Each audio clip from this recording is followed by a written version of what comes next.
What do Falcons do? We rise up. Welcome to Rise Up Reactions, the show where we talk all things Falcons, NFL, Georgia sports, and in general, the sports news of the day. I'm your host, Dr. Lee Denning, the Golden Hard Doc, and a lifelong sports fan. And guys, I'm coming back to you. It's been a couple of weeks since I've really posted anything. It's been tough for me to really find any topics to talk about. There hasn't been any crazy news coming out of the Falcons camp. The next most exciting thing happening this summer is probably the Summer Olympics in Paris, but, again, not really a football thing that we're going to be dealing with, but USA should be playing in it, and I may, cover a little bit of the matches in some degree. I do not pretend to be a soccer aficionado or anything like that, but, when Team USA is playing, I'm going to watch them on the big stages, just like everybody else in the country. But let's jump in today. I wanted to talk briefly about what I think this Falcons offense is going to look like under Zach Robinson. We have revamped completely. This should be one of the most dramatic changes of any team this offseason. And the reason I say that is because Arthur Smith liked a lot of play action. He liked to not utilize his top-end talent. He liked to try and be tricky. He didn't use motion a ton. It was not a great offensive scheme, and it showed on the field. I really pity the Pittsburgh Steelers. They think they've got something great, and I just don't see it happening with him. And then they also have the quarterback situation that they're dealing with as well. But, the Falcons are in a better spot overall. So, having watched bootleg football, I highly encourage everybody to go check them out. They're doing their 32-team podcast this summer. And they more or less confirmed what I thought about the Falcons last year. And that is they have a stat which they basically call quarterback support or QB support. And it basically showed that the Falcons were a top quartile team for supporting their quarterback, but they had a bad quarterback and they had a bad coach, and instead of finishing as a top 8 team in the NFL, which is where they should have finished, that was what their potential was, they ended up finishing as a bottom 8 team. So it had the largest differential between what should have happened and what actually did happen. And with that said, I think the talent is still there. Our offensive line is one of the best in the league. You've got McGarry on the right, who is still questionable to me in the pass protection. Certainly don't want him pass protecting Michael Penix, since Michael Penix is a lefty and he's the right tackle. But he's improved over the last 2 years. You have All-Pro Chris Lindstrom at the right guard position. Drew Dahlman has stepped up tremendously, former fourth-round talent. At the center position, you have Matthew Bergeron, who didn't look bad, but also didn't look great last year at left guard. And then Jake Matthews, the late great, always good Jake Matthews. I shouldn't call him late great, but he is getting up there in years, so we do probably need to address the tackle position in the near future. Kirk Cousins obviously lining up at shotgun will be a tremendous improvement, as he was on a tear for a possible MVP season last year prior to going out with an Achilles injury.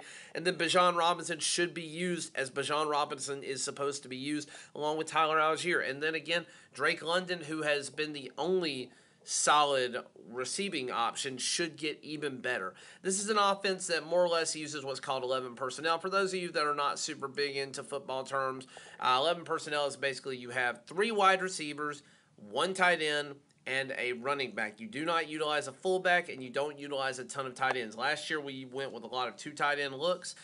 We're using 12 personnel, which is multiple tight ends, but this is a reason we didn't bring longtime Falcons Keith Smith back on a deal. We got rid of Michael Pruitt and Jonnu Smith. We just didn't need these guys anymore.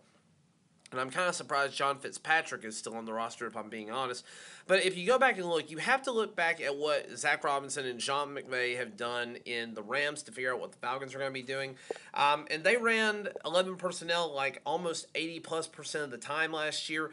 They used it for running. They used it for passing. Their run game was incredibly diverse. They did outside, inside zones. They did power and zone scheming at different points in time. But they used the same people more or less every time so as to not give defenses too much information. And it worked out really, really well. It has continued to work out really well, if you want to be honest, with Sean McVay's style offenses.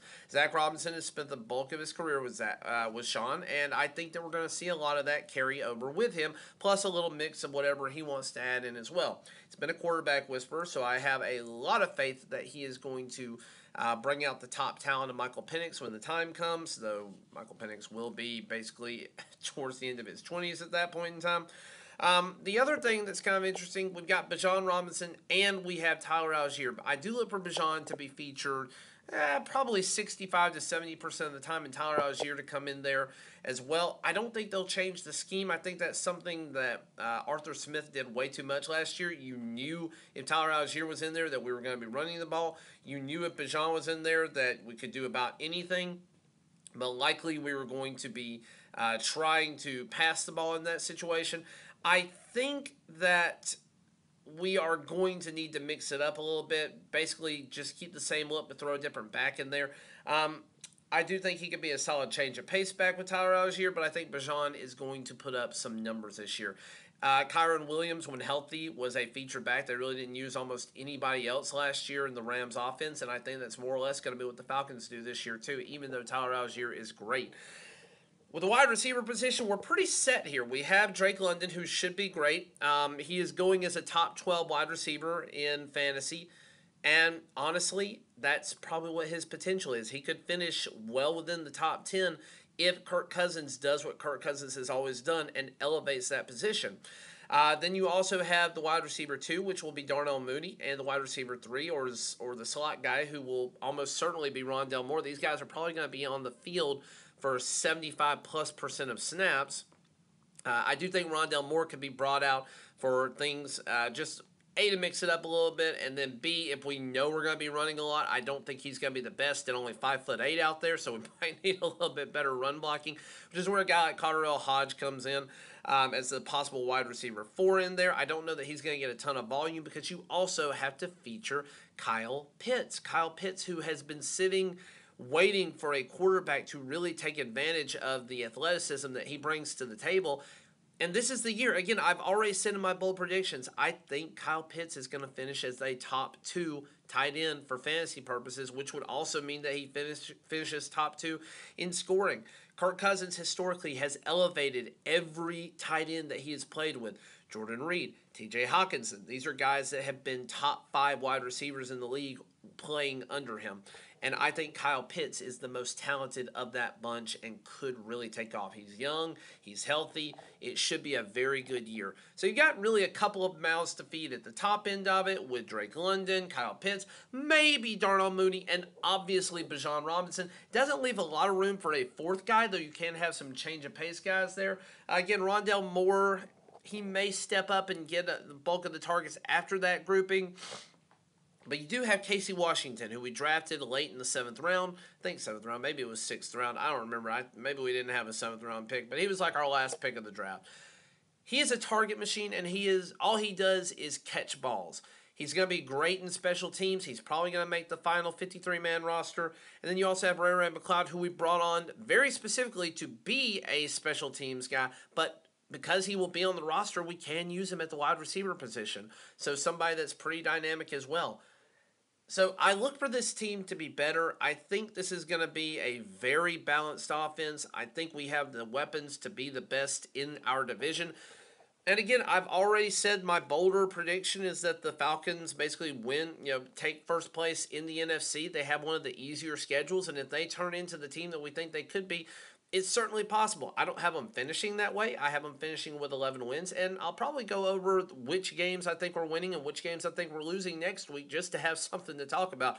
But guys, we are less than a month away from at minimum preseason action. And I know, it's preseason. These guys that we're talking about, this is where we're going to separate out those final roster spots. It's how we're going to determine who ends up making the final 53-man team. And we're not going to see a ton of our starters because you don't want them to get hurt, but you do want them to start getting in a rhythm. It's still football. It's still something that we have not had since February for the NFL. Obviously, we had the spring leagues, which hit or miss depending on what you're watching.